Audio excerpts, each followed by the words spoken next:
Ang tagalupa na viral ang mukha. Bip, bip, bip, bip, bip. Bumibip, bip, bip, bip, bip, bip, bip, bip, bip, bip, bip na ba? Ang lahat. Martian.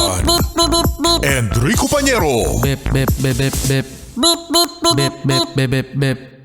Bip, bip, bip, bip, bip. Just FM.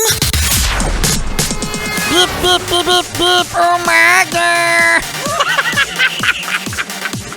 Iraraos natin mga yes friend ha. Diyos ko yung boses natin. Ito na ang balitang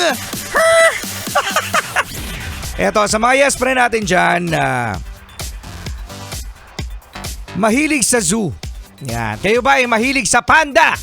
Ako mahilig ako sa panda. Kung mahilig ka sa panda, Martian, alam nyo ba na binabatikos ngayon ang isang zoo sa China dahil sa pamimeke ng panda? Siyempre, China yan eh. Kapag China nga naman ano. So eto na nga mga yes friend, no? Sinabi naman ng pamunuan ng zoo na itong dalawang chow chow, yes chow chow mga yes friend, ang kinulayan nila. At ang kulay ng panda mga yes friend ay black and white, no? Nakakita na ba kayo ng panda? Nakita na sila ng ballpen na panda. Panda ballpen, naalala niyo? Panda ball, 5 piso yan dati. Ewan ko kung magkano ngayon, ano?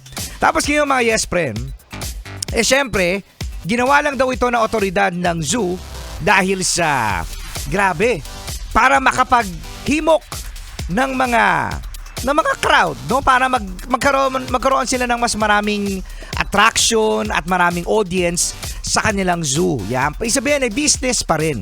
Pero, sabi ng mga netizen Martian, Ano? sinabi ng mga netizen na ang pagpapapintura ng sa aso katulad ng chow chow ay masama. Pero sinabi naman ng otoridad doon sa zoo na hindi naman daw nakakasama yun sa mga aso. Yan. Actually, mukhang-mukha talaga silang panda.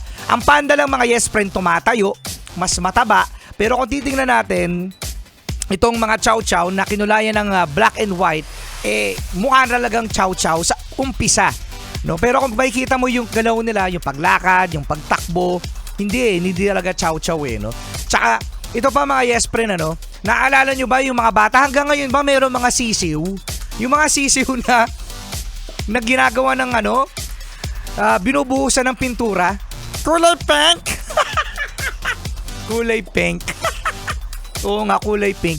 Ayan, yung mga ginagawa nyo mga ganyan. Nakabili ba kayo niyan? Si Kuya Tolitz, bumili niyan. Hala, si Kuya Tolitz daw bumili daw ng sisiw na kulay pink. Na kulay blue. Di ba kayo kung makaano kayo sa mga chow-chow, ginagawa din naman ng mga iba yan dito sa Pilipinas sa pamamagitan ng Chichu. sa sisiw. At yan mga yes friend, ang ating balitang Paus. balitang paus na. Kala ko, balitang paus.